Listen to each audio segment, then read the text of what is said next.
the military started investing heavily in diversity, equity and inclusion. And what the military was doing was allowing all the minorities and the women to enter and then holding back all the white guys who are trying to push diversity. Islam is put before anything else. And I think that's very dangerous to put in a military unit. The government was looking at me, is this guy a threat? Hopefully I was to what they were doing. Got a call, get out of the building, security coming to get you. And yeah, I lost my security clearance. Does Islam have a place in British politics? I say Islam doesn't have a place in the West. So someone stepped at Tommy Robinson, he's having a go at him. It comes with consequence. Yeah, I don't think people understand violence. We are importing people into the country that use and understand violence very well. Bring all the refugees in, no borders. Do you lock your house at night? Yeah? Why'd you do that? Well, I want to protect my stuff. That's what borders do. Something weird's going on where we're ferrying migrants around different hotels. Why are there young women standing outside a hotel campaigning for the people behind them who we know are responsible for the abuses of their kind? People that are surrounding you, outnumbering you 10 to 1. And it's pissing a lot of people off. That's not something I'm willing to tolerate as an Englishman. These lands are my lands and not their lands. Even if you're born here, your heritage is Pakistani. It's not an English heritage. I think that one day, and it could be soon, that there'll be an orchestrated attack.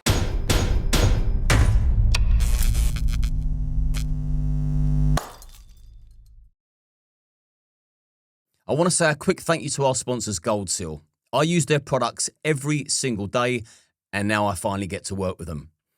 I use their products for anti-inflammatory, reduced anxiety, better sleep, and mental clarity. I'm going to put a link to their website in the description, along with a 10% discount code for you to take advantage of.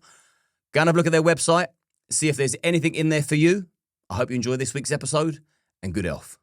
Tim. Me? Yeah, thanks for coming on, mate. I've watched your work from, I was going to say afar, but the more I watch your work, the more I'm hooked on going back and listening to your take, particularly on masculinity and the way the country's going. And I think you've got some very valid points. But let's just start this interview off with what happened recently at St Pancras train station, where Tommy Robinson allegedly struck somebody that was accosting him. Now, we saw the little snippet go out of the guy on the floor, and then obviously everybody jumps in with their opinion, making up their own conclusion. I think we now know, I have to be careful because it's an ongoing investigation, but I think we now know that the CCTV proved that Tommy was defending himself. And I know that you follow things that are going on.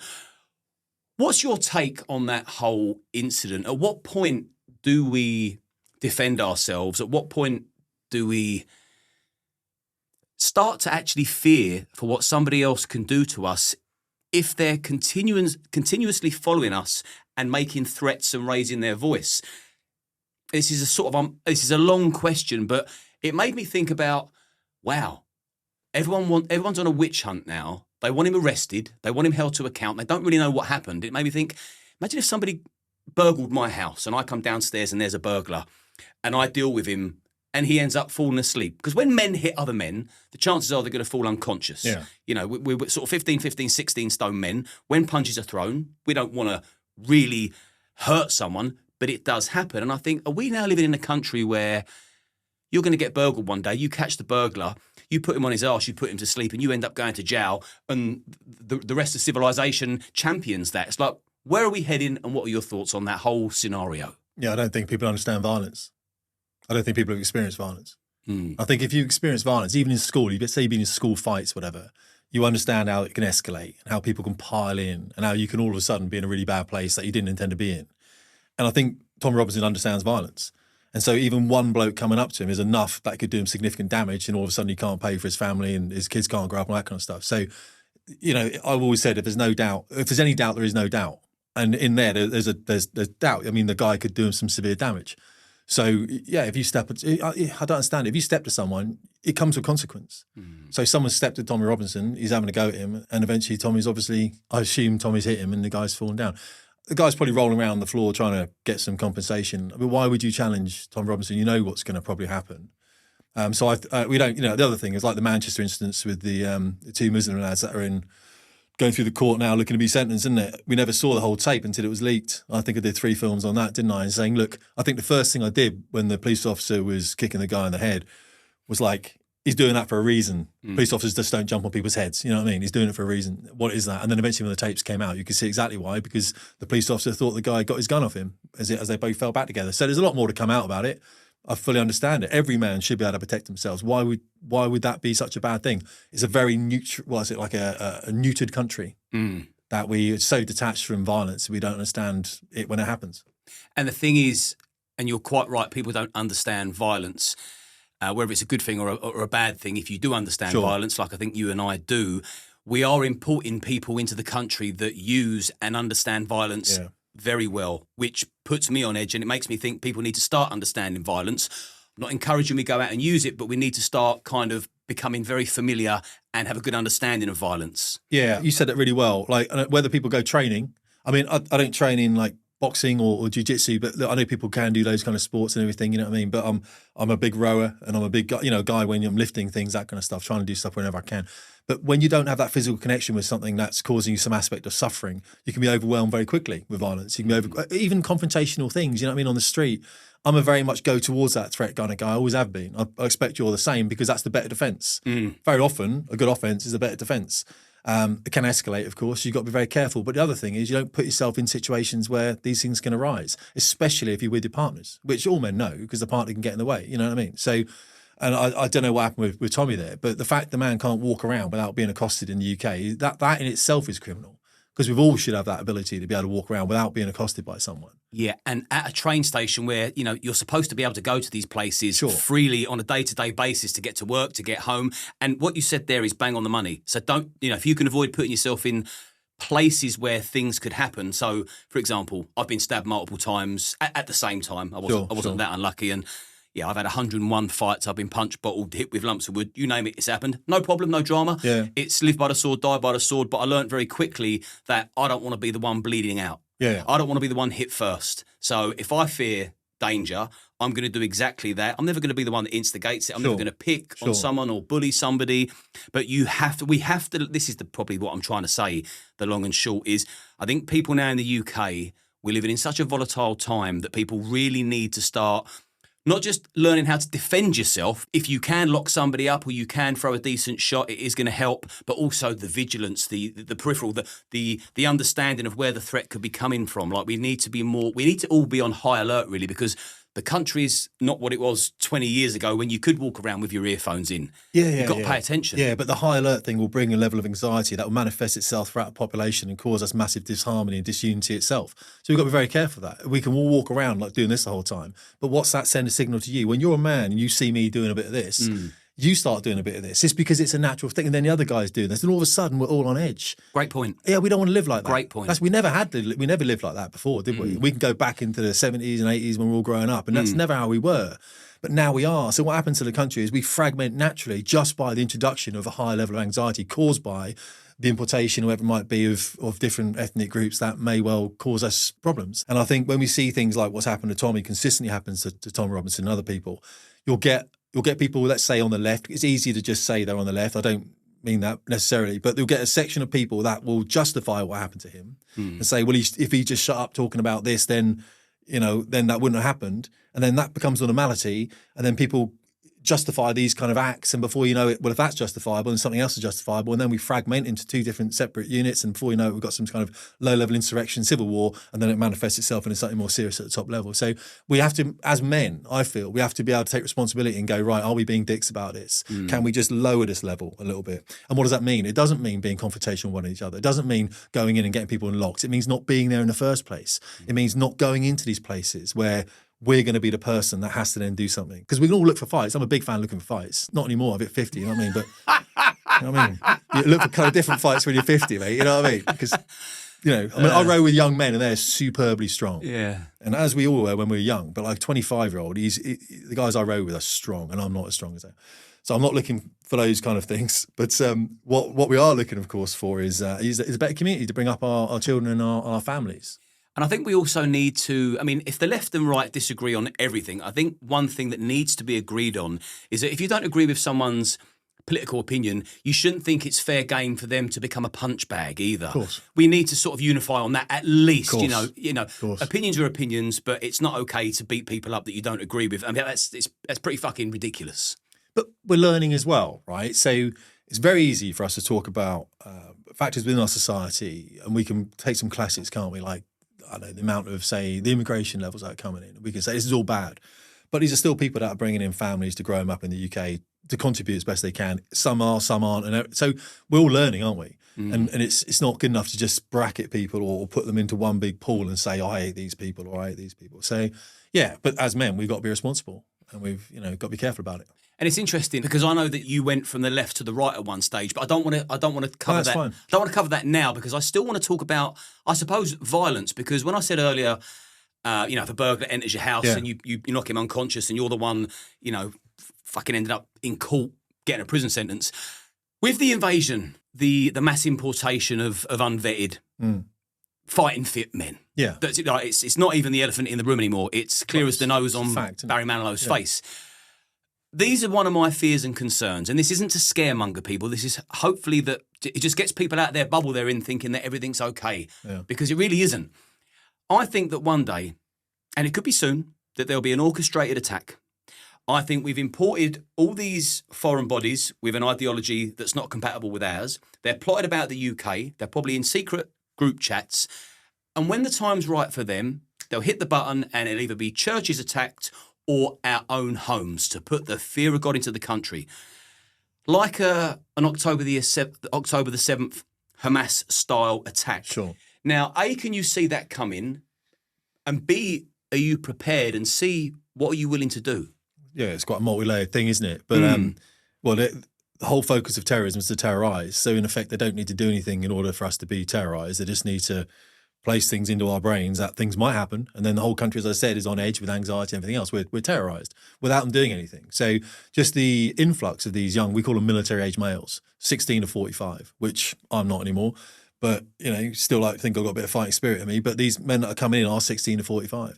A lot of them without families. And if you are fleeing, conflicts and stuff, I wouldn't leave my family there personally. I'll be bringing them with me. And you don't see that, of course. So we are thinking we're seeing economic migrants and we are seeing people that are coming over here with potential nefarious intent. The continuation of ISIS. In a video I put in recently, I said the most purest form of Islam is what ISIS were doing. If you go through the Quran, the Hadiths and everything else, and I'll get challenged by that. And I'm like, well, go and speak to some of those people that were fighting in those conflicts and you'll know what I'm saying.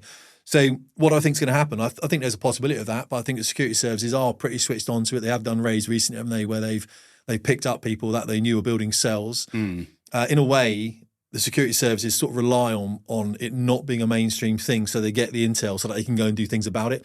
And the reason that you don't see them picking up people every day because they need to start building these things. And sometimes when there's an attack that happens, the security services are aware of the fact there was an attack brewing. They wanted to give a bit more time so they could get more people and they could take them all off the streets at the same time. And they got it wrong and the attack happened earlier. And then we see things like London Bridge and everything else where they just missed it, you know what I mean? The Lee Rigby things where they're aware of it, but they missed it. So I think those things are here. And I think the intelligence services are probably a lot better than we think they are because my sister is in the police force and, I know that there's a lot of information that's low level, that they grow and they could go and they could, pick people up. What do I expect? I like the IRA with the Warrington bombings, the shopping centre things, maybe mass sort of stabbing events. That seems to be what's popular around Europe at the moment, doesn't it? In Germany, attacks on police, uniformed police, like in Ireland, we had recently in Dublin, didn't we? So those maybe lone wolf attacks. Maybe there is a single activation where a lot of people do it on one time. I don't think that's the case though, because I think, as I said, the objective of terrorism is to terrorise. And if you do it on one time, they'll be clamped down on, everyone gets turfed out, the public won't accept anything else, will they? They were like, right, if you don't do this, we're going to do it. And then you get vigilante groups. So I think it might be the sporadic on-off attacks. And what do I do about it? As I said, I think vigilance is the key, really, wherever you're out. You know how it is. We're men, right? We sit in a corner of a restaurant, don't we? We've got the whole scope. We know where the kitchen is. We know where the fire escape is. We know what's on the table in front of us that we can use as weapons. And it's not necessarily the sharp and pointy ones that are the best ones, are we? We know that, So it's the ones that keep distance. This is why people used to walk around in London with canes, because canes kept distance from muggers. And in those canes, you can have sword canes where you can open. It's a little sword inside the cane. They're illegal, by the way, unless they're over 100 years old. And apparently they're not illegal then. But canes were to keep distance. So what have you got around you that's going to keep distance? Because that's what you want. And where are your exits? That's what people can do. I think the wrong thing to do is to start painting a massive brush and saying all these people who are different colour to me are bad ones. And therefore, I don't think that's right. But I do think we need to be concerned with communities that are completely insular, that aren't adhering to British values or cultures. And you have to ask yourself, if Islam is so important to these people, and normally Islam I'm talking about, then why have they come here? Why they're not living in an Islamic country? And that's a very hard question for them to answer, and they can't really answer it. And so what I say about these people is it's not that these people are necessarily bad. It's just that we've imported so many people so quickly. It's absolutely impossible for them to become assimilated or acclimatized to the British culture. It's because they're not in it. They can't speak English even. And it's unmanageable from our side. Of course. Completely unmanageable. Well, we've lost complete control. What do you think of the migrant hotel crisis? Is it too little too late? Is it just the right time? Are the police dealing with it correctly? Because I know of protesters that have been arrested covertly the next morning. Yeah, that's happened. And had all their comms taken off them. And they're protesting peacefully. It's like, surely parents have got a right to protest against hotels that are housing migrant men that are causing serious mischief in the community. It is right, yeah. And that's me putting it lightly. No, it is right. The best thing that ever happened at the Epping Hotel was the women and the children went and dressed in pink and they sung Sweet Caroline. And basically it's like the optics of police then standing in front of them was very, it went around the world, didn't it? And this is what I mean. You're up against British parents. What are you talking about? I mean, I'm a fan of police. I'm not a fan of British policing. And this is because I come from a police family, and this is where your audience switch off. But stay with me 2 seconds, you know what I mean? Because I come from a British police family, and it's a very old school British policing family. My father was in for 37 years. So when I see the police officers aligned next to those parents, I can tell who the young police officers are and who the police officers are there, been there for 20 years, you know what I mean? And I know how they're going to react. I know how the older police officers are going to react and how the younger police officers are going to react. And it's standard stuff, isn't it? The younger police officers are going to react as per the training from the College of Policing, which we know has been discredited heavily anyway. And they're going to be very, very reactionary, whereas the older police officers are going to respond. They're going to respond to what the parents are saying. They're going to respond to what... And also, don't get me wrong, on the side of us men in that crowd, we can be dicks too, right? We can misbehave ourselves. I mean, it's not right to try and beat up policemen or swear at policemen. What are we doing? We're men, right? You can have a conversation with the police. The police officers don't want to be there either, right? But they're there because of the behaviour a lot of the time of the people inside the hotel and then the crowd that have come to put themselves against them. So the best thing that happened at Epping was people like us didn't turn up there. The parents did, because the parents are the ones that are massively involved, they're massively concerned, and you can't argue against that. You've got to support the parents. Because if it was a school near me, I'm not a parent, but I've got a wife, I've got nieces, nephews, I'd be there as well. But I'd be there not as someone that's combating the militant invasion of whatever it might be. I'd be there as a parent saying, I'm worried about the protection of my child. And that's where the power comes when we deal with this now. And the police will say the same thing. They're like, well, I'm a parent, so I can identify with those people. If we're a bunch of mad lads with lagers smashing up the place, whatever, trying to get in, the police can't identify with that, can they? So they're going to be combative. They're going to go, no, our job is to protect and serve, et cetera, et cetera, et cetera. But with parents, the police are exactly the same. They're like, well, I understand that. And that was the best thing with the Epping Hotel and the best thing with the one in London as well, which is ridiculous. You see those boys being shipped in, they're wearing the same tracksuit. You know what I mean? What's that about? Coming up I don't understand it personally. And I'm sure your audience will hit the comments and tell me exactly what's going on. But something weird's going on where we're ferrying migrants around different hotels. Not only that, to my dismay, I'm seeing the police chauffeuring Antifa. People protesting. Well, that happened, yeah. I see it with my own eyes. Yeah. It's Stop to Racism placard. With the balaclavas on, with the face coverings, which I thought was supposed to be illegal now. I thought that's the whole point. It certainly should be. And the thing's, get rid of your Say No to Racism placards, because there is no racism. Yeah, but it makes them look stupid. Let them do it. It's like, where are the racists? Where? But people will believe it because there's a lot of silly people, unfortunately. There are. Yeah, you're not wrong. You're not wrong. And what do we do about those people? So education's important. That's what you're doing on your channel. You're educating people. That's what's important. And myself, listening to great minds, I learn something every single interview. I learn something new, and I feel very blessed that I've had the privilege of someone's mind feeding me. And I know you're not talking about me when you say that, but thank you all the same. Thank you all the same. You're in that bracket. Yeah, you're in that bracket. Yeah. It's just small great mind. That's it. Yeah. No, but you're right. It's difficult. No one's got the answers. But I think the longer we leave it, I'm a big fan of manifestation. Like, the longer we leave it, the more it's going to manifest itself. The bigger the problem's going to come to the British government, because we realise they're more interested in defending their policies than they are actually putting them out there and going, can we just have a chat about this online safety? But whatever it might be, like, why are people so against it? We don't understand. What the government are doing is they realise that they haven't been unified, they haven't red teamed anything, they haven't forecast the problems with immigration long term. They just thought it was going to be this multicultural, amazing country. And they realise they're walking into problems. And what a sensible government would do is talk it through with the population, but they're not. They're just very worried about their jobs and not getting voted in again. So they clamp down on it with repressive things that are more oppressive than what's happening in Russia right now. It's like 30 people a day being locked up for what they write on the internet or something in the UK. I think in Russia there were 400 a year.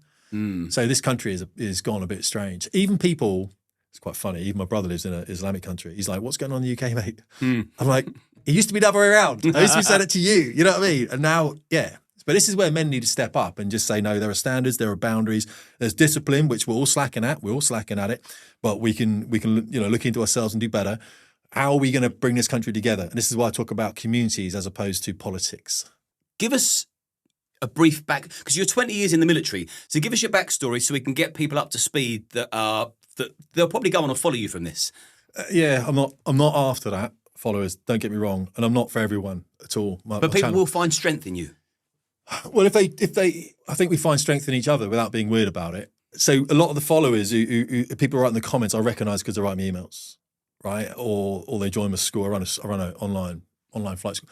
So, and I don't want to be that guy that goes, this is my life, because I'm not interested in that. What I joined the military when I was 24, joined the Navy, spent 5 years in the Navy in flying training, transferred to the Air Force from the Sea Harriers decommissioned, supposed to go on the Sea Harrier, and I flew Tornado GL4s for the Air Force, which is a bomber platform.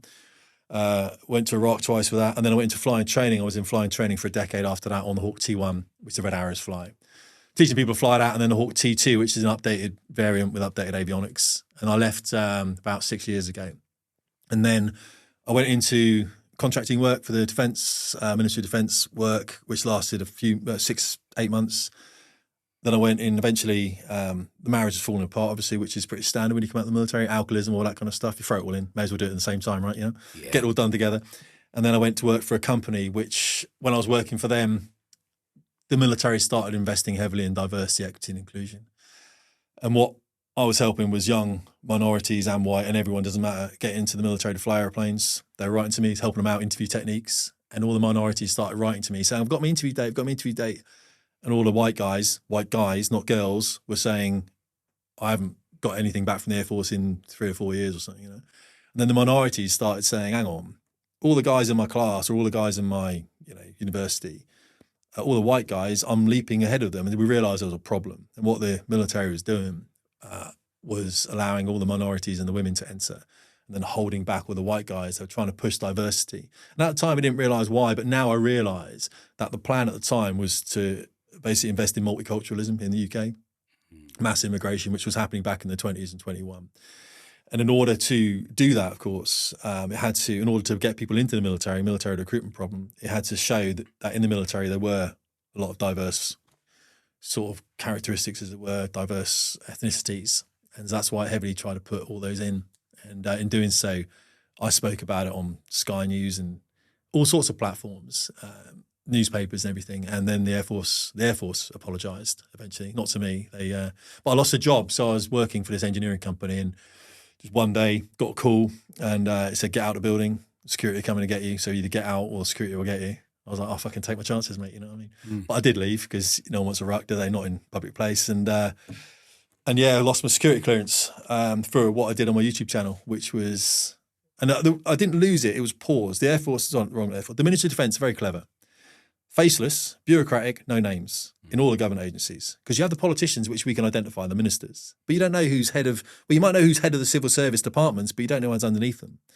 So underneath them are people that they don't want their names known. Because as soon as you know their names, they can't progress up. They become quite public and it ruins their careers. So I'm a big fan of finding out who those people are. So when one of my security clearance was paused, I couldn't work. And I couldn't just work because I couldn't work anywhere because I had a poor security clearance. I couldn't then just go and work anywhere at all because the government was looking at me. Is this guy a threat? Hopefully I was to what they were doing. I was a threat, intentionally so. And eventually after 3 months, the wife's giving me a bit of beak, like, what's going on?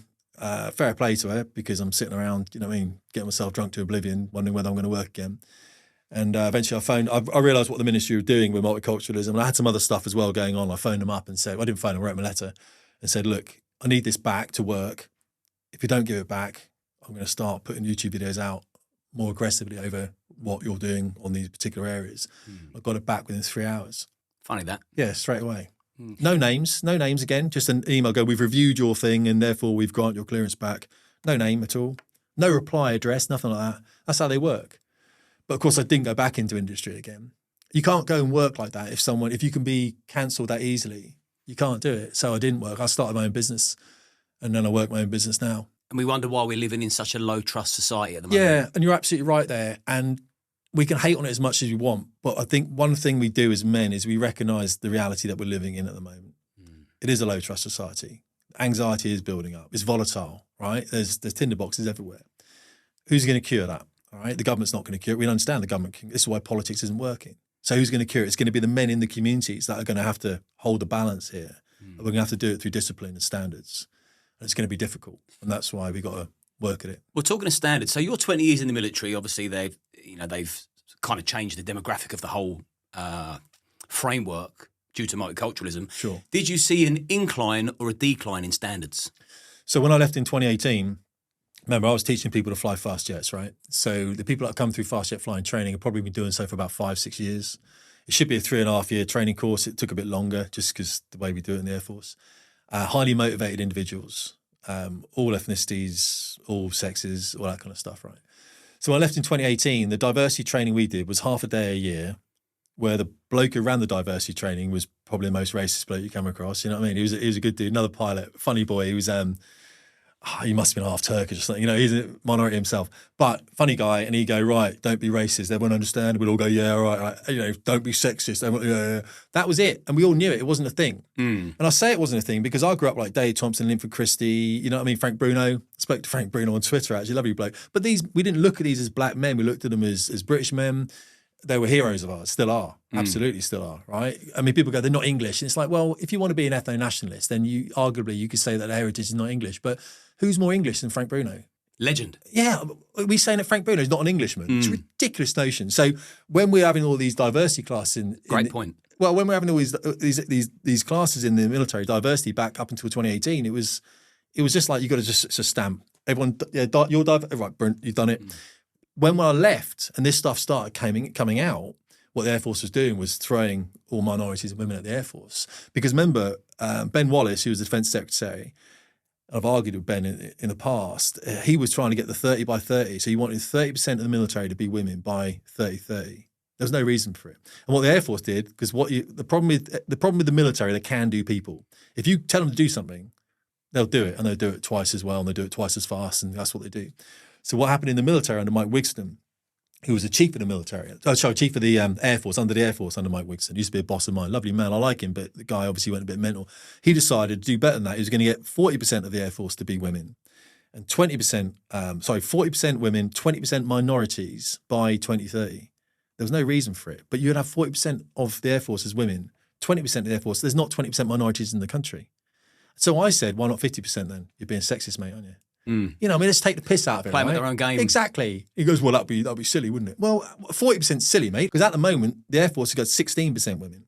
Highest of any of the forces, 16%. 3% minorities, 16% women. Higher number of women in the Air Force than anything else, but lower number of minorities. Anything outside of meritocracy is silly. Well, it should be. And dangerous, Yeah, surely. it should, of course it is. But no, we're talking to politicised people. We're not talking to rational people. Because when you get to a certain level in anything, police, military, politics is your game now.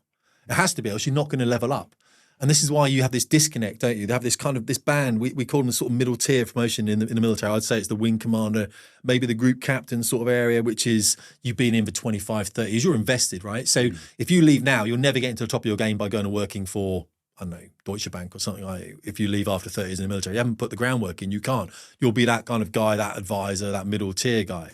So in the military, if you're in for 25, 30 years, you're either going up or you're going out into obscurity. So you will invest in the political side of it. I don't blame anyone for doing so. I never wanted to do it myself. I am saying it's moralistically empty, but I understand why people do it. But for me, the main thing about what the Air Force did is it wasn't working on merit. And when you put guys in fast jet cockpits, guys, universal term, I've got to say it because people in your comments will go, what about the girls? Yeah, shut up, I know. I trained lots of women, right? But when you put these people in cockpits, you fly next to them in cloud, like this far away from the wingtips. People die, like they die. I buried a lot of friends. And if that person's there because of his skin colour and not because of how good he is, then I don't want to be near that person. I don't want him in a jet with me. And I can't make them any better because they level out and they plateau.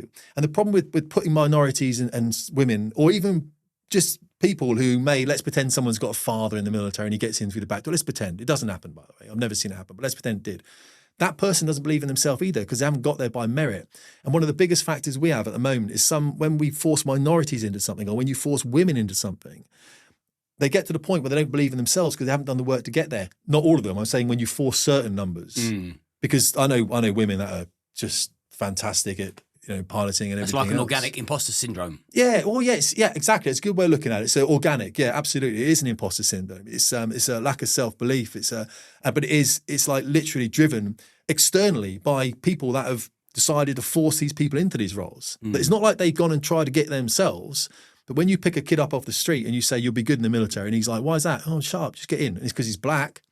That kid's in the military. He hasn't invested years because he hasn't known about it. Now he's in the military. He might stay 2 or 3 years. He doesn't know why he's there. He doesn't believe that he's getting. I mean, I know a guy, a good friend of mine actually, when I was in, and he's quite senior in the military now. And I've heard recently that he thinks he's only getting these postings because of the fact he's a black guy from northern Uganda. His heritage. He's an Englishman, but he's a Britishman. There we go. His heritage is Ugandan. But he thinks he's only getting there now because of this push. And of course, the guy feels he's being promoted above his abilities, and he might well struggle with the roles he's been given. But it must be a horrible feeling to feel that unconfident. What, do you know what? I wouldn't want to be picked for the team for being short, white and bald. Sure. I'd want to be picked for the team because I was fucking good at what they were looking for. Yeah, else you're the outsider. You're the guy sitting there thinking everyone's looking at you. Yeah, what's good for the goose is good for the gander. It works both ways. And it was never like that on squadrons. There was no one on a squadron that hadn't earned a place being there. And what makes a good soldier? Well, I don't know about soldiering too much. My father was a Marine. But the only soldiering I ever did was in the officer training corps. What makes a good military man? Yeah, okay, we'll put that. Or woman, of course. Sorry. That's right. I understand. Or woman, or trans, yeah, I believe there's minority group.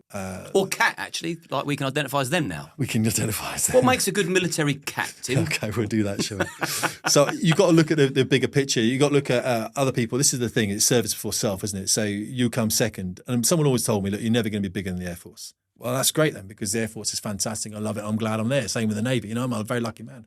But I'm never better. I'm never bigger and better than that ever. So everything we do is towards that bigger thing.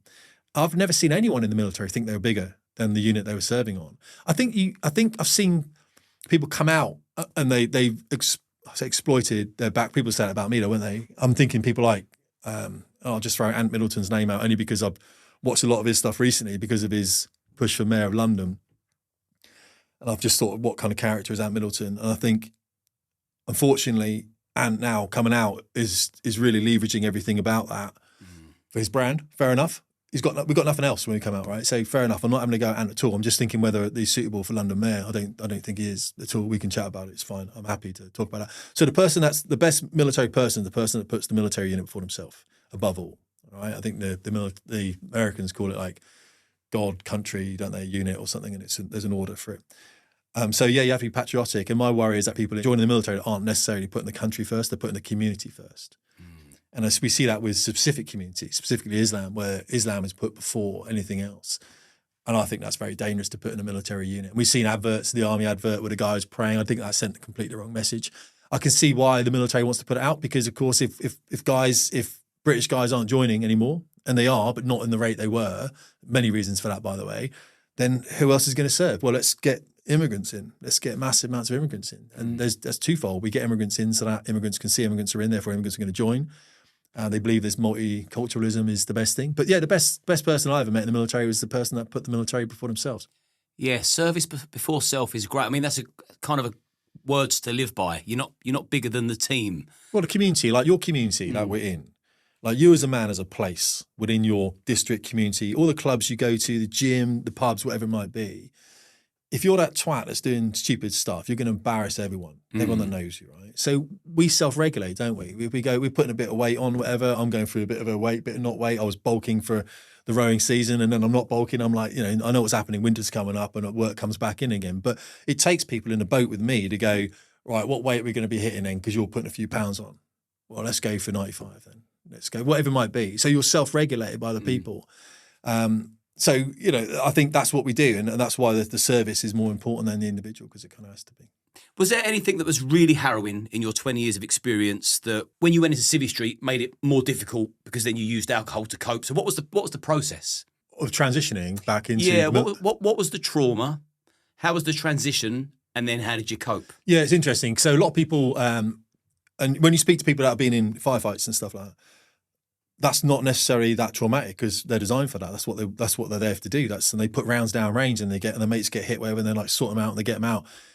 their training has been, the trauma tends to come from when you haven't been trained for or you haven't been expected that. A lot of the trauma from the soldiers that I speak to come from being in theatre, not firing a single round. Do you know what I mean? Their mate's been blown up by an IED. They're like, I can't do fuck all about this. Like, I can't shoot at anyone. My mate's dead. Helplessness. Yeah, I can't put any rounds down range. There's nothing to shoot at. I've come back of my whole tour without putting a single down range. You'll hear boys that have put just millions of rounds down range. You'll hear boys that put none down. And when I hear the guys that have been in firefights, I live near Hereford, so I speak to a few SF mates, but when you hear about those guys, they don't seem to have the same trauma than the guys do who maybe have been hit by an IED, that haven't been in a firefight. So a lot of the traumas I see men coming out of the military are micro traumas that are built up over a long period of time. No one talks about it. Everyone says, well, that's being wet, mate. Well, maybe it is being wet, but one traumatic event can be dealt with. You got shot. All right, you lost a leg. All right, we can deal with that. Rehabilitation is a process. People at Headley Court are going to look after you. Combat stress is going to look after you. You're going to go through this thing. You're going to meet another. That's an American SF guy. He lost a leg as well. Go and play, basketball with him, whatever. There's mechanisms set up. A lot of the guys that write to me are guys who haven't got something. They haven't missed a leg. They're fine. They're bloody fine, and their mates have been killed. Or they went to theatre. They wanted to do something, but they never got around that. Or they put some admin job or. Like, fuck, the IED hit the Range Rover behind them and it should have been them. And it wasn't, it was their mate. Guilt. Yeah, so it builds up in these micro things and they come outside. And how do you deal with these? And also the boss was a dick. One of the worst cases I ever saw before, and I tell this story all the time, so if you've heard it before, I'm sorry, I'll shut up. But it was a guy who was in charge of a minesweeper out in the early days of Iraq, right? And he was told to go up this river. And at the top of the river, there was a big channel. And he said, on that channel, there's mines. Go up the river, get to that channel, we've got to sweep it quickly. So get up there now, start sweeping it. And he was like, right, I'll do that. So on his minesweep, he went up there with his crew. He got to that channel and he swept the channel and he got all the mines and he diffused all the mines and he came back and he rushed back down the river again. They got back home. And then when they got back home, his boss said, right, you've done the channel. Yeah, right, now do the river. He goes, what do you mean? He goes, do the river that you've just been up and down. He goes, well, you told me. He goes, no, we need you to do the channel first. If I told you about the river that had been mined, you would never have gone through the river. And he felt so let down by his command chain because he would have understood it. He would have understood it if the boss had said, what you're about to do is bloody stupid and hazardous, mate. Just this river's got mines in it as well. Get to the channel up top and diffuse that first. It's a risk, sorry. But because he wasn't told that, it just destroyed him. And, I hear from soldiers similar thing about, the IEDs that didn't get them and the fact they never fired a shot and they feel like less of a man because they were trained for that. One of the worst things is training all your life for something and never getting to do it. You could argue the training has a value in itself, but never getting to do. I never was able to prosecute a target in the tornado at night in valleys on train following radar. Never got a chance to do that. Designed for it, wanted it, never got to do it. What happened with you or to you that stuck? Well, I think for me, there was no one event as such, like no big event like that. I don't think it was like that. Just the micro traumas building up. Yeah, I think, the alcoholism, I think, was familiar as well. So if you're honest, say my father, my mother, brothers and sisters, there's something there. Hereditary, Yeah. Alcoholism. Yeah. Any addiction, I think, is hereditary. It's got to be something. They reckon it's an enzyme to do with the liver or something, don't they, where you can process alcohol a lot quicker, therefore you drink a lot more. I remember going to the bar, happy hours all the time in the evenings, and I'd have to get a beer in first. So when the boys came in, I'd have a beer down already, you know what I mean? And then get people, because people drink slowly, don't they? Just so you know, you're in good hands. I'm a problem drinker. I would probably, if I was to label myself, I would be considered an addict. And I think people with high functioning brains, or we call it ADHD if we're going to label ourselves, because we're probably both there or thereabouts. Sure. We've probably got 100 thoughts going in at once. Sure. We're prone because that stops the noise temporarily. So I can relate to what story you're going to tell me now. I can relate, and I've probably been there. There's no shame. Well, I had a guy. I'll tell you this now. There's 4 officers on a squadron. There's a boss, and then there's what's called 3 flight commanders. And under the flight commanders, every flight commander has a certain number of people on different squadrons, different number. I think I had 12 on my flight, and the guy next to me had 20, I think it was, because it's different flights, different purposes. But then there's a boss sits on top.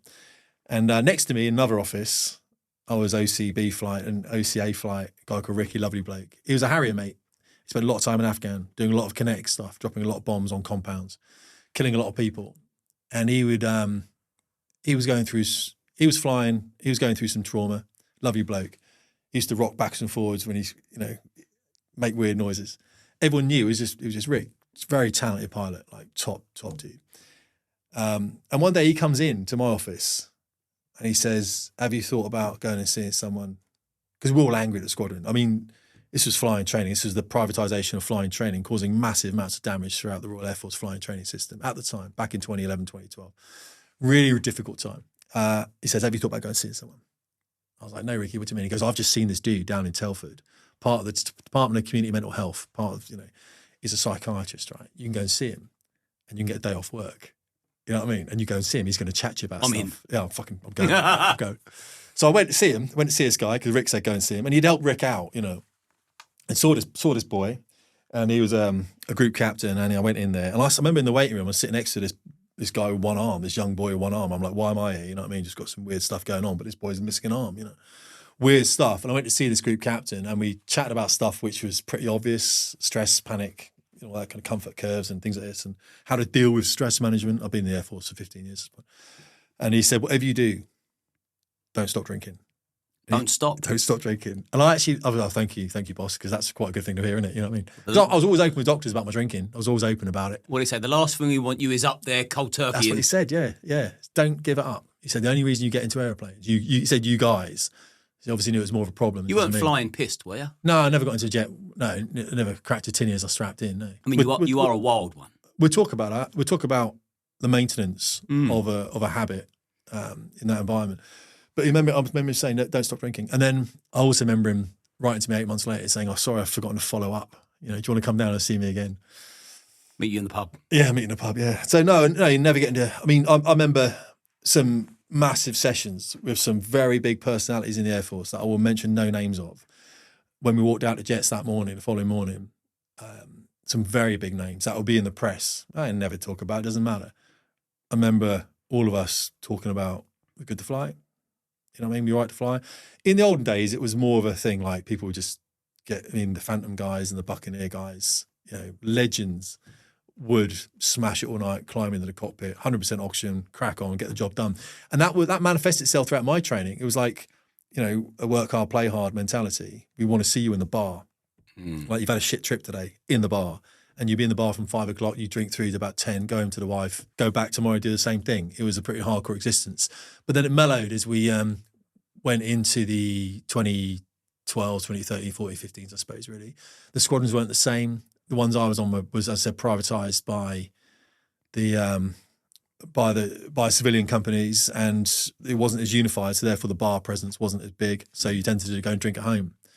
And then drinking at home, of course, there's no one to monitor you, is there?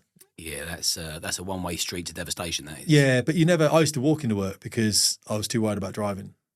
And then if I was flying first thing, the worst things that can happen sometimes is you're down to fly maybe mid-morning or late in the day.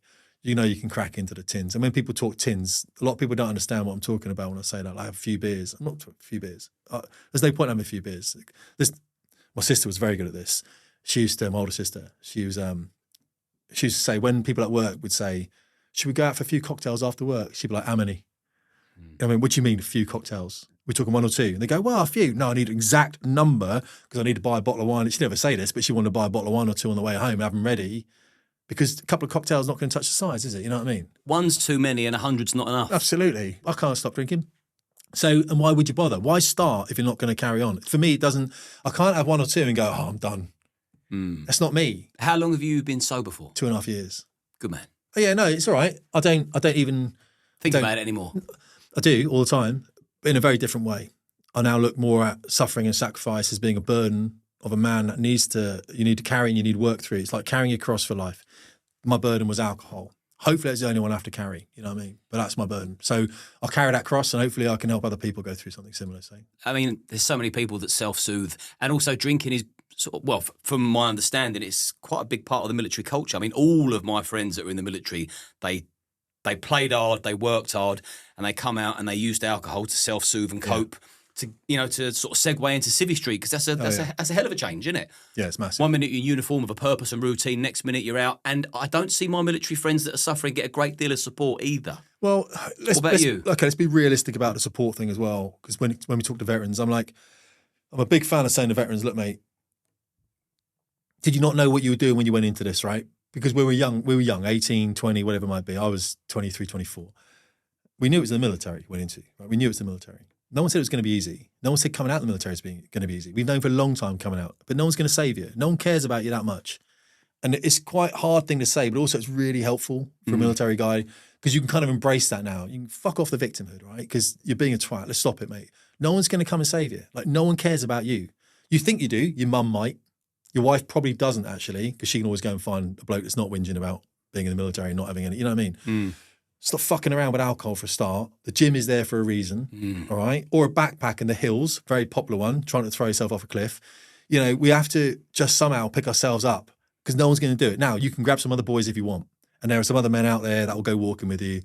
I get written to all the time. I'm not a friendly person to be around a lot of times, so I'm not going to go walking on hills with you. I'm not a psychiatrist. I don't want to speak to you about your problems. I fucking don't. I've got my own problems to speak about. You know what I mean? I'm not there to listen to a sob story, but if you want to write it to me, I'll write you a nice email back. I will, because I'm happy with that. But you're a nice guy, just not a friendly guy. Where's the value exchange? We're all trying to run businesses. There has to be an exchange of value in everything. Of course it does. I say that. If someone writes to me and says, Tim, I love your YouTube channel, mate. I think what you're doing is great. Looking a bit fat, sort it out. Brilliant, love that. Can you help me with this? Did you tell him it's bulking season? Yeah, exactly. Yeah. I'm on a yo-yo diet. Yeah. I'll write back to them. Mate, I help you. Definitely, I'll write back. But if they're like, you know, this is me, woe is me. I've got a couple of little secretary girls who are lovely, but they're very young and they won't even send that stuff through. They won't, and I used to answer everything, but then you're not getting any work done, and then the money's not going back into the family. And unfortunately, no one's coming to save you. It's a really empowering thing, I think, because you're on your own. Most men know that. It's like, I'll fucking pick you up, mate, when you're down because you're useful to me. But you're only useful to me if you're going to sort that fucking brain out and get out of your victimhood narrative and drive yourself forward. And this is why sitting down and talking sometimes to another person is, and I think I'll caveat that, if you've had sexual abuse trauma as a youngster, I think it works. From what I've read, my sister will tell me that works. She's a psychiatrist. But men don't do well to sitting down and talking about problems. What men do well is, moving forward with some kind of purpose and suffering. Whether that's you get on a motorcycle and you ride halfway across the world and you sleep by the side of the road sometimes because you can't afford to get a B&B. If that's your jam, do that. If it's you walk up a hill, you go to the Brecon Beacons and you do the fan dance or whatever and you work hard to get yourself fit enough to do that, there's something that will motivate you to get out of your head. But if you sit there all the time, and I know this because I've done it, by the way, slamming the beers in, sitting at home, whinging about how bad life is, that's where you're going to be forever. You can be that guy, and I know that because I was that guy, or you can do something about it and you can move forward. But chatting about it, going and seeking help, again, combat stress, those kind of people, I think the reason they work is not because of what they do in facilitating the conversation on an individual level with, say, a psychiatrist. I think they work because other men can see other men, and they can see other men struggling, and they can go, right, we're all the same here, right? Should we do something about this now? You know what I mean? It's funny how men also, I mean, I am guilty of this. I can give great advice, really good advice, but it's taking your own. So all those men you just described, I've been all those men. Right. I've isolated myself, got lost in the source to deal with something I'm unhappy with. I've then gone and taken myself abroad on multiple occasions by myself, sat in restaurants by myself, I do it all the time. Gone to the gym by myself, not really said how I truly, truly feel. Is it fear of exposing your vulnerabilities? I can't quite put my finger on it, but I'm also the first to sort of, if I'm sad, tell you I'm sad. I'm a bit of a dichotomy. I've got it all in there. It's just working out the balance. But I think out of all the things I've used to cope with my traumas in life, and that can be anything from your dad abusing you to splitting up with your wife. Divorce hurts. Smallest things can do. Losing your business.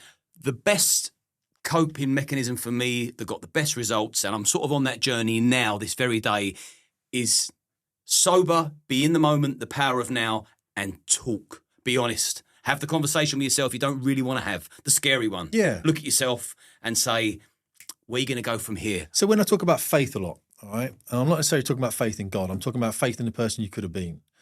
So if you did everything right, if you stopped all those things, the bad habits you've got, the way you treat people negatively, the negative self-talk, if you could go back to maybe 10 years ago, let's just pick a date, doesn't matter. And you go, right, from now on, I'm not going to be a little bitch. I'm going to be someone that I respect. I'm going to do work to make myself. We respect ourselves when we do the work, right? If I don't row 15,000 meters a day, which I have been doing it this week, but a couple of weeks previous, I haven't been doing that. I don't respect myself. I've got to do that rowing because I know that I respect myself more. If I don't respect myself more, I'll go into bad habits again. The wife will have the chocolate on the sofa. I'll be like, oh, Freddie Frog. I see your Freddie Frog. Yeah. Massive nom. Bulk. Yeah.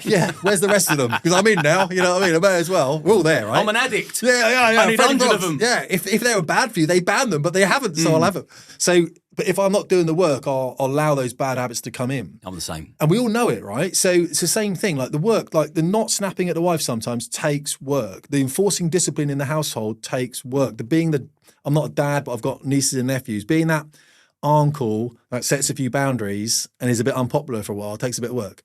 It's not nice, it's not kind, you don't feel good about it, but it's the hard thing to do. So if we do those hard things, if you went back a decade and you did those things that actually were hard to do, that faith in that person you could have been, what does that feel like? What does that mean? Yeah, when I talk about faith, I don't necessarily mean talking about like a higher power or universal constant, whatever people want to be. I mean, talking about what you could be in the future. Like if you were just putting a bit more effort in and not being such a victim about how bad the world is. Be accountable and just do something. Accountability is so important. What was your greatest accolade in the military? Well, it's not popular with a lot of people, but what I did is I brought in a report. Well, I did an investigation into a friend of all of ours who died, a guy called John Egan. He's a Red Arrow. He died back in 2011 at an air show in Bournemouth. Flew into the ground. And when we were doing the investigation, 7 weeks later, up at Scampton with the team, the Red Arrows, and I was supposed to take a jet flying that day. And the jet was the flight leads jet, guy called Ben Murphy, lovely bloke. He was the leader of the Red Arrows. And what we're going to do is just calibrate the airspeed indicator to what's called a data acquisition unit. And we were just going to make sure that what Ben was seeing on his Speedo was the same as what the data we had from the aircraft. Just discrepant. It was an easy flight, but the weather was bad. And so a mate of mine, Sean Cunningham, who was in the team, said, Tim, can I take the jets instead? I said, yes. And he was killed. He crewed into the jet and the ejection seat fired for many reasons. And he was ejected and he was killed. Shouldn't have happened. The seat was done badly and he was killed. Poor engineering in the greatest squadron in the Royal Air Force. The whole thing was a mess. Anyway, from that, there were 2 girls working there from the Centre of Aviation Medicine, and they would write reports on all this stuff we were doing. So we're doing a big investigation. They were very good. And they said they knew what was happening on my squadron at the time, which I was a flight commander on, which was 4 squadron that were being privatised in flying training. Fast jets, Hawks, a lot of people, 80 pilots, so quite a lot. And it was falling apart, really dangerous, horrible place. And they said, we can come to your squadron and we can do a report as if you've just had an accident. They offer this service. It's an operational evaluation report, I believe it's called. And so then we interview everyone and we work out, like we pretend you've had an accident and we work out what went wrong and therefore we prevent an accident happening. I was like, that's brilliant. So I went to the boss, was not interested at all. Of course he wasn't, because they're going to tell the boss what's wrong in his squadron. He was trying to pretend everything was all right. We had foreign guys coming and visiting us from Australia and America. They were flying with us going, you guys are going to die. Like these are full-on fighter pilot mates, like we all were, coming on going, what you're doing here, this killed us in the past, mate. I remember one Australian who was in the back seat of one of our aircraft doing air combat, and they almost came together and killed each other. And he got down and he went, I'm not flying with you guys again. This is wrong. What you're doing is wrong. And he was right, absolutely right. I was in training at the time. I wasn't. So when I became the squadron, I said, we need to proactively, it's like when you do an audit of yourself. Like I'm being a bellend. I'm smashed up all the time. I've got a coke habit. I've got a wife that hates me. She's having 17 affairs with the gym instructor. I'm auditing myself right now, right? Same for a squadron. We need to audit the squadron. Boss wasn't interested. Station commander wasn't interested. Of course they weren't interested. So in the end, what we did is we basically leaked the fact that we could have this report to a higher authority, and we leaked the fact that the squadron was in a really bad way, which we shouldn't have done, of course, because you don't go above your chain of command. But that higher authority, when I didn't realise how bad it was, get the report done. And they did the report. The boss stood on the report, wouldn't release it. They were there for like 6 weeks, ripping the squadron apart. These 2 girls, very clever women, right? Psychologists and shit, just uber degrees. And they interviewed everyone and they were like, yeah, this is the best, this is the worst we've seen. In fact, they want a watchkeeper, like an army squadron, like a few weeks before. And they said to them, if you don't do something about this, you'll lose one of your watchkeeper drones within the next 2 months. And the army squadron lost it within like 3 or 4 weeks. They crashed it there, you know. So these girls knew what they were doing. And the boss stood on this report once it was done, really damning report. And then someone in my team, as it were, managed to leak that back out, and it got the squadron shut down for 6 months. And it allowed me to build my team of instructors up to the point where we then had a very stable, because when you civilianize something and there's contracts involved, understandably so, people want to get paid, right? The military is different. We're getting paid anyway. So we'll dig out 14, 16-hour days, you get it done. The civilians, it's not like that, and rightly so, because it's a different contract with them. So they wanted to get courses out the door because they got paid for every course getting finished, whereas we didn't really care too much. We wanted the quality, right? They wanted the quantity. So by getting this report out, it was just saying if we carry on flying, people are going to die. And then when the higher authorities saw that, he shut us down and let us build a proper squadron as it should be, as an Air Force squadron. So I think that probably, I've had people write to me and say, look, you getting that out saved our lives. Like literally it saved our lives. So out of all the stuff I did in the military, I think the one thing that probably was the right thing was actually the worst thing for a lot of people in the military, but it did a lot of good.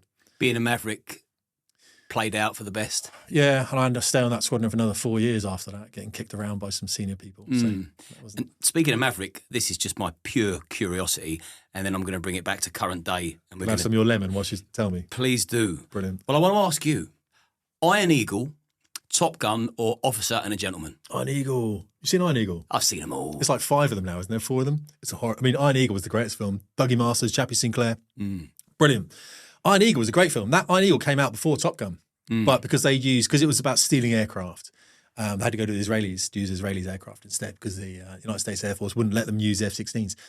Top Gun, Officer and Gentleman. I mean, the genre, the films back then, I've started watching those old films again. Same. I watch them on repeat. Oh, they Cocktail, don't make them like that. I know they don't, do they? They don't. do not make and them there's like so that. many. Well, I saw it at Notting Hill the other day. You seen that? Brilliant. 4 Weddings and a Funeral. How slow are they though? Yeah. They're so like you expecting nothing's happening. It's like where we're used to such a fast pace every now. 7 seconds. And now I'm watching this. My wife's going, I'm a bit bored. I'm like, because she watches that Love Island or that Temptation Island. I've got to sit there going, this is interesting. So yeah, watch those old films now. So all 3 of those, I mean, all those films are a genre. I like Lone Survivor. I love all that stuff. Yeah, I want to put this on record that, I mean, I love them all. But for me, An Officer and a Gentleman, I mean, that hits the spot every time. I laugh, I cry, I feel pumped, I feel sad. I sing, obviously, at the end. You do, yeah. Clearly. Clearly. Yeah, love it. But, yeah, we totally moved off. But I had to know. And people watching, they needed to know. Iron Eagle. I'm Iron Eagle. You're Iron Eagle. You're Officer and a Gentleman. I'm Officer and a Gentleman. Who's Top Gun? The rest of them, yeah, everyone else. Today, as we live and breathe, would you want to fight for Keir Starmer? Well, no one's fighting for Keir Starmer. You're fighting for the king. Would you want to fight for him? It's a crown service. The military's under the crown, not under the politicians. It's just that the power gets devolved. Same with the police force, remember? The police are crown servants. They're not servants of politicians. So you wouldn't ever go to war because Blair told you to. I mean, it kind of works out that way, but you go to war because the Queen Elizabeth II signed your commissioning scroll. Or the Queen. I mean, we all love the Queen. The King, unfortunately, is a little bit different. He's still the king. He's still the king. He is a little bit different. And maybe when William comes in, things will be a bit different. Who would you fight and die for in this day and age? I fight, die for the man who stands next to me. It doesn't matter who that man is, right? And that's what you have to remember. When people stormed the beaches, these weren't the most moralistically virtuous people in the world. They were ragtags, but they were Englishmen, or they were Welshmen, Scotsmen, Irishmen. I try and tell these people all the time. We expect people, like we started with Tony Robinson, we expect him to be perfect, but he's not. Of course he's bloody not. You're not, I'm not. But we're still there to fight. And what are we fighting for? We're fighting for the person standing next to us, right? That's why men have to be upstanding. This is why I keep saying, like the Englishman, the Irishman, Scotsman, Welshman, you've got to stand up at some point and you've got to say, we're not willing to tolerate this. We're not willing to tolerate what's happening to our young children with the rape gangs, whatever it is. And the way we do it needs to be quite responsible, but it's not going to be perfect. So I would fight and die for the man standing next to me. He's got a family, I've got a family, and that's what you do. You don't think about necessarily whether he's the best person in the world because he's there, he's put himself there. A lot of people haven't ever put themselves there. They've never done something for someone else. They've done it for themselves. And that's why I talk about service first, service before self. And it's hard. If it was easy, we'd all do it because everything's easy, right? So we'd all be driving Lamborghinis. I mean, you know, I could go and put a PCP on Lamborghini tomorrow, but it's not the guy I am. The guy I am is trying to do something for other people to lift everyone. So it's very rare you'd fight for your king. I mean, remember, kings used to be on the battlefield with you and then you'd be looking at them. There's a speech. Brilliant. Let's go. Excellent. It doesn't work like that. So it's your unit you tend to fight with. You tend to fight for. Lovely answer. I'm now curious as to why you slipped from left-leaning politics to right-leaning politics. I just can't imagine you with blue hair. No, I wasn't left. My family's left. But you weren't left. I thought you were left. No, I was. Well, see, families left. So when we grow up, what do we believe in? We believe in universal healthcare. Of course we do. Remember, it's a very different country back then when I was growing up. That's true enough. Labour was very different to Labour now. Of course. Oh, yeah, 100%. Yeah. So when we thought about NHS, we loved the fact we had this this thing that if you did get ill, no fault your own, so there's something to look after you, right? And we laughed at America. You haven't got that. You've got to pay for it. You know what I mean? It wasn't being abused like it is now with people coming over. I mean, let's throw some names like Kemi Badenoch and Anchor Baby. A mother came over before 1981, she had Kemi Badenoch, so that Kemi Badenoch will get British citizenship before they banned it. Then she took Kemi Badenoch back to Nigeria where she educated Kemi. Then she put Kemi in the United States where Kemi was educated. Then Kemi comes over here, says she's more aligned with the Yoruba tribe than she is with anything British. And then recently she says, actually, I feel quite British. That wasn't around when I was there. People didn't abuse the structure of the NHS. The NHS was there to look after our mums and our dads and our old people and everything else. So we're quite proud of that. We're quite proud of what we felt was a very liberal democracy, best country in the world. But remember, when you start dividing a country up along sectarian lines, racial divides, it becomes very difficult to support that because you don't identify with it anymore. So I walk around here where you are, where I'm is more country orientated, but I know it's coming out there, right? But only when you see people that look, and you could say it's racist, it's pattern recognition. We have an inherent trust of people that look like ourselves because we grew up with people like ourselves. So in a school I went to, majority white people, right? So I know how white mannerisms are. But when I had a mate, a black guy who flew helicopters with me in the Navy, grew up with a white family, he was adopted. And he was unsure around black people because he grew up with white people. So he knew how white people's mannerisms were. You're going to call him racist because he's unsure of black people? No, of course you're not. You know what I mean? But so you can say we're all racist, but we're not. We're all biased towards certain elements of pattern recognition. It's an unconscious bias. The left, the correct, sorry. There's an unconscious bias that we all have. So what? Let's admit it. So I wasn't left at all. I just understood that universal healthcare was a good thing. We were more of a community orientated, and I felt that's what the left want. The left are so dangerous because they feel they're correct. And when you feel you're righteous and you feel something's right, you'll go and die for that. Whereas on the right, I think we're more likely, we're more able to sit there and go, why do we think this is correct? And also, what's the opposite to it? Like we red team it a little bit, don't we? Like, mate, I've got this idea, call me a dick. And your mates in the pub will go, have you thought of this, mate? No, not really. Fuck, okay. Well, I mean, all right. And we'll flush it out. Whereas the left, if you're a bit, especially when you're a bit pathological and you're a bit stovepiped, you're a bit singular, you believe your ideas are correct. You believe what you're saying is right. And of course, it feels right, doesn't it? Like, bring all the refugees in, no borders. My sister was a big no border person. And I said, do you lock your house at night? She's like, yeah. Why'd you do that? She's like, well, I want to protect my stuff. That's what borders do. So a lot of them, they don't think things through. I call it a veneer level of surface level of thinking. And once you start scratching in it, you go around this kind of loop. There's nothing deeper. You scratch at it, like you say that the young lady's outside the hotel in, say, London, full of immigrants. And we know that there's been obviously, every day now, there's an 8-year-old, a 12-year-old getting raped or something. You see it every time. It flashes me right up, you know what I mean? But let's say that we know that the elements of the immigrant population doing this, why are they young women standing outside a hotel campaigning for the people behind them who we know are responsible for the abuses of their kind? It's pathological. It's like, it's a virtue signaling thing. It makes them feel better. Of course, it's much better to say, I believe in immigrants, immigrant rights, than it is to say no immigrants. Because if you say no immigrants, you've got to be quite tough to say that. If you've got to be quite tough to say, I don't want immigrants, because you're going to be challenged. If you say, I want loads of immigrants, people are going to go, what a lovely person. You know what I mean? So I think a lot of people, so when you're young, most of us grew up left. We can't afford anything, right? So we believe in socialising all money and everything else and discounting student fees. And of course you do. I went to Afghanistan in 2011. I met a guy called Gary Good. He later ran for a politician. I think he became a minister out there, actually. And there were a lot of Americans. I was working with the US military completely. Like, I had no British people there at all. So I was with the US Army, in fact, in something called strategic communications, embedded with a 3-star general. Lovely man, Lieutenant General Caldwell III. Lovely guy. Under Petraeus, in fact. Petraeus was doing the war effort. And these Americans, deep-thinking people, US Army, the higher echelons of the US Army, they put people back through school, real thinkers. And there was a guy there who was talking about Ayn Rand, Atlas Shrugged, conservatism, American conservatism. And I was against it. Like, you know what I mean? This is 2010, 2011, I think it was. And I was talking to him about this. And he was like, well, that's very different to how the left is in America. This was before anything weird kicked off. And I learned a lot about just conservatism, basically. Cameron was in at the time. I had a book called The Making of David Cameron. I was reading about Cameron. I knew something was weird about him, but couldn't work out what it was. And it started drifting me to think more about, like, independence. Like, what does it mean to have a small government that allows you to keep more of your money and you get to decide where you put that money? You might want to put it in some insurance stuff for your health. You might want to put it in maybe a couple £100 a month away as a health insurance thing. You might want to smoke crack with it. But that's your decision. You know what I mean? You get to decide whether you want to be a crack addict or whether you want to put it in healthcare. And there's consequences to that. And I got really invested in that a little bit. Like, oh, there's consequences to my actions. That's a revelation, you know what I mean? Because we've been protected by this safety net before. It doesn't matter what you do. I was a smoker at the time, like massive smoker, massive drinker. And I always felt, well, I could smoke and drink as much as I want because I've got this universal healthcare system underneath me. It didn't matter. I didn't have to be responsible for my actions. And then when he started talking about that, and guns, and we started talking about weapons because I was carrying firearms, and of course we don't normally do that in the UK. And he was talking about the American psyche about firearms, Second Amendment rights, misunderstood in the UK massively.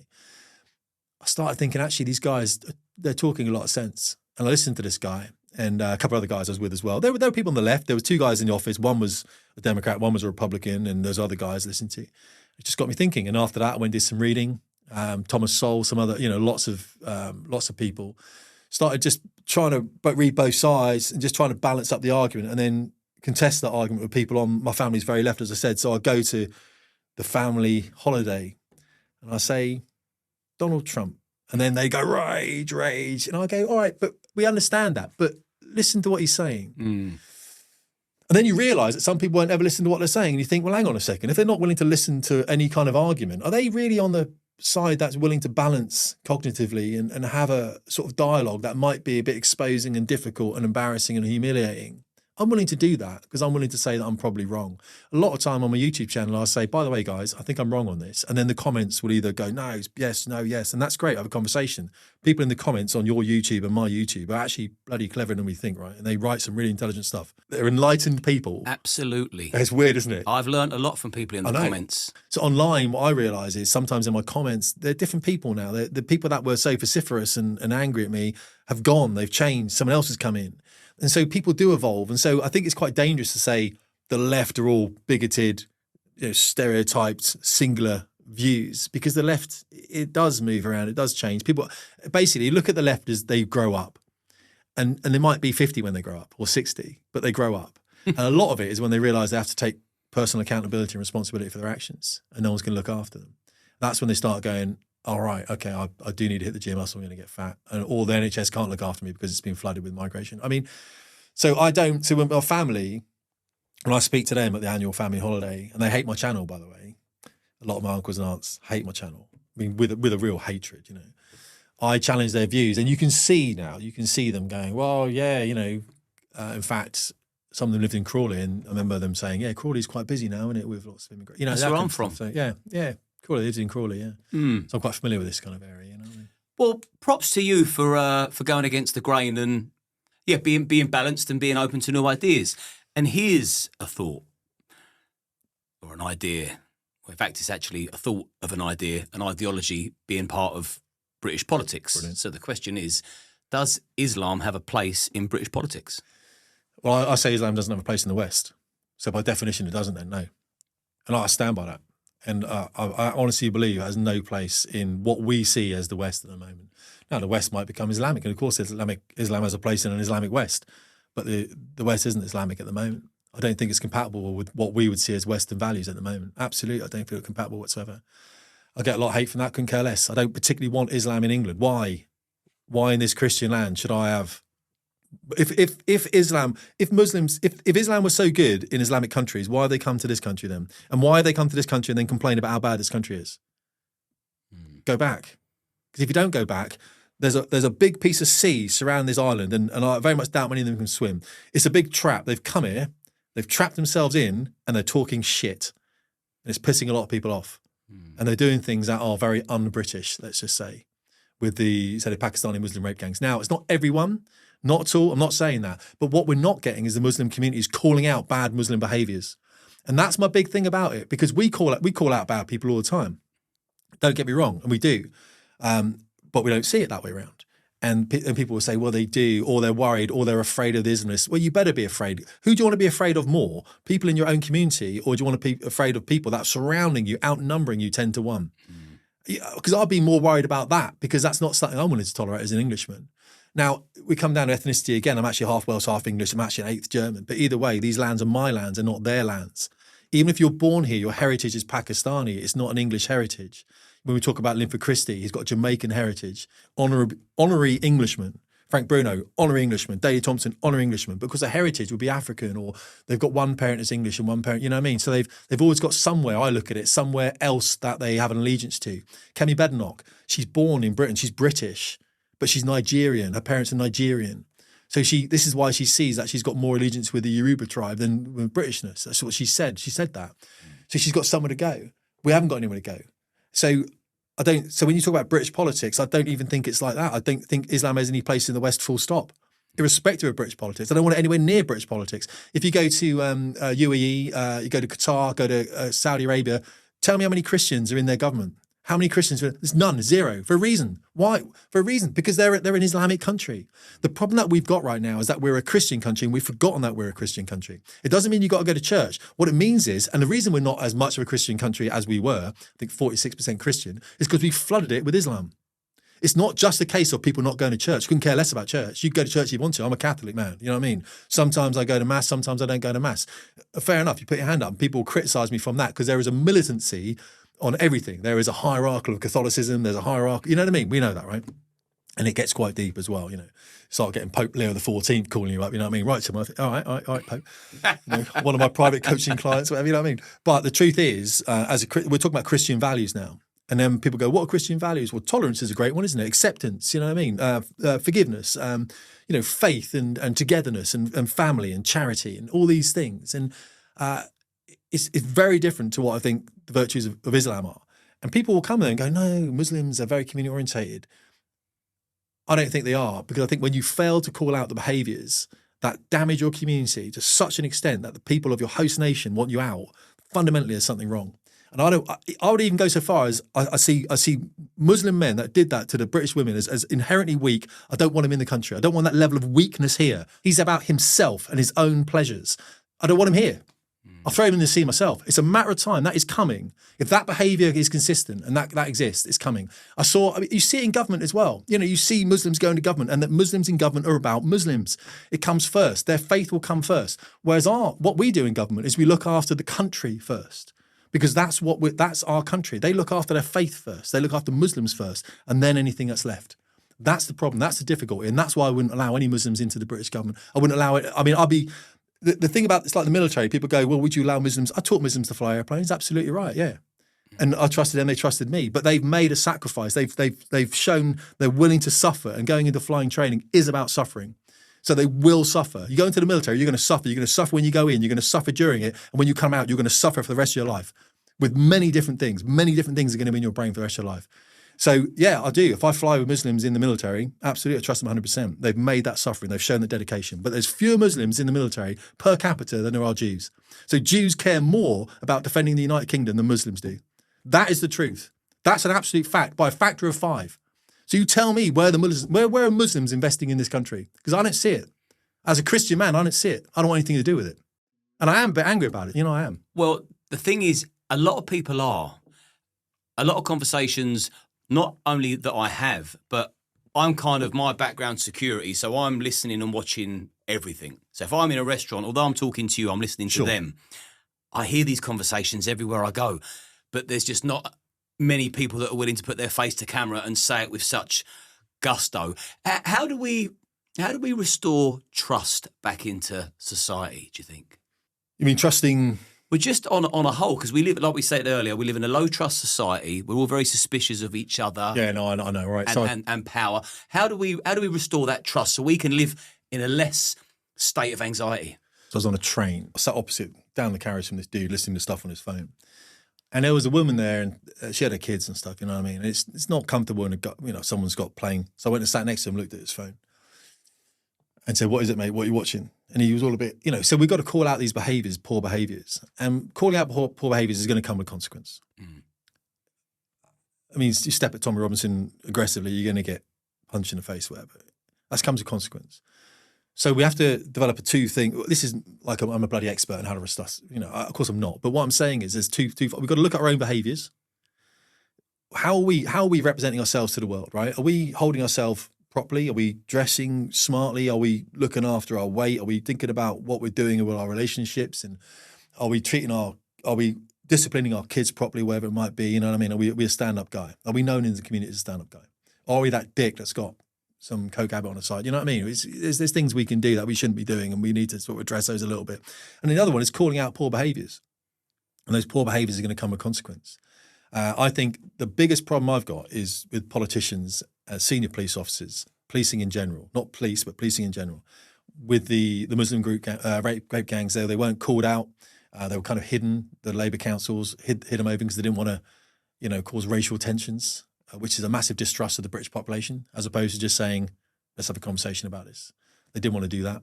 So it's basically saying we don't trust the British people to not get really angry at what's happened. Now we're really angry, of course. So I think we need to look at all that kind of stuff, but I don't know how you can change. I don't see politics isn't the answer. So no matter who you put in power. So I think it comes from the individual. I talk about, fitness, family, finance, faith, and fuel. I talk about these things in general. I was all it's all the F's, but have a think about it. What's fitness do for you? It just gives you that foundation, doesn't it? It gives you that. You do 100 burpees and tell me you're the same person before. Gives you the edge. It fucking hurts. But you've done something that morning. There's something about it, isn't it? It's like no one wants to do it, but this is why prisoners get into fitness. Why? Because it keeps them, doing something that you feel value in yourself. And then you go through all the rest of them. Finance. We've got to earn some money. How are you going to do that? What about fuel? What you put into your body? We put lots of rubbish into our body, don't we? You know what I mean? So. Not just the food, but like what we're doing mentally. You've got to be looking at some things that are quite wholesome. You can't be, watching stuff that's negative the whole time, which is the big problem in my channel sometimes. And people write to me, so I do motorcycle content now, and I do aviation content a lot more now, as well as the politics, to give the guys a break. And just before I ask the final question. On the topic of your channel, because a lot of people are going to really enjoy listening to this that are new to you, where can everybody find you? YouTube, X, what are your main platforms? So X now, I put Fast Jet Performance as my name. I'm a big fan of standing by your name, and British men should be doing this, right? Say Englishman, doesn't matter. If you want to be a stand-up guy and you want other men to respect you, you've got to be under your name. And I know people will say, I'll get sacked from my job. What fucking job are you doing, mate, where you can't speak the truth, your own truth, and actually still keep your job? Just don't speak like a twat. You know what I mean? Just be careful what you say, but still speak, and just do it under your own name, all right? So Fast Jet Performance, I'm on Twitter, and it is Fast Jet Performance now, Tim Davies _UK, I think it is. And then on YouTube, Fast Jet Performance as well. We'll put a link to both of those platforms. Yeah, that's all good. I'll do the same for you. In the description. If we're talking to like-minded people, we're building a community and we're giving other people strength to speak out. We're moving the Overton window, and it's good. Like I said, people will find strength from you. Your struggles in the past, the alcoholism, there'll be so many people relating to that. Like secret scoffers. Yeah, of course. So, I appreciate that. So the final question is this, and this isn't like poor men, but at the moment, it's a tough old slog for men. Women have got muscles now. They seem to be the alpha in their relationship. We're still the one that has to go out, fight for the right to survive, pay the bills, lay the bricks, fend off the burglars, and we don't get a great deal of thanks for it. I'm fine with that, by the way, for the record. But what's the importance of having a strong, supportive wife to a man that's out there trying to make a difference? Yeah, I didn't think you were going to go with that question. I was going to why do you need thanks for doing what you should be doing? No. But you came straight out of it. You said, I don't need thanks. Okay, all I'll say is sometimes people come up to me and they tap me on the shoulder in the street and they say, thank you for doing what you're doing. I'm sure you get that as well. Yeah. So men appreciate acknowledgement from other men. That's not the same from women. I thank them for supporting me. Oh, yeah, 100%. I say thank you. Well, I tell you the men that are doing the work in this country, the people that aren't chatting stuff on your podcast, they're the men that's going to work every day, working a really hard job they don't like to bring money back into a family that's calling them a bloody far-right racist or whatever. You know what I mean? Those men are the men that are doing the work. Those men are suffering there in silence and they're doing the work. And, I wish them all the best. I really do, because I speak to a lot of them. So they come up to me sometimes and I say, no, thank you, because it's, you're the silent one. You're the one doing I'm the one shouting out rubbish and trying to get that word out, but you're the one that's doing that work without getting that praise. No one's coming and thanking you for going and working that crap job and doing long hours. No one's coming to thank them. So as for the support of the woman in a relationship, is what you're saying. The importance of a good wife. Well, I've been with my wife since I was 19. She hasn't always been good. I haven't always been good, to be fair, you know what I mean? But we're in that stage now, both 50.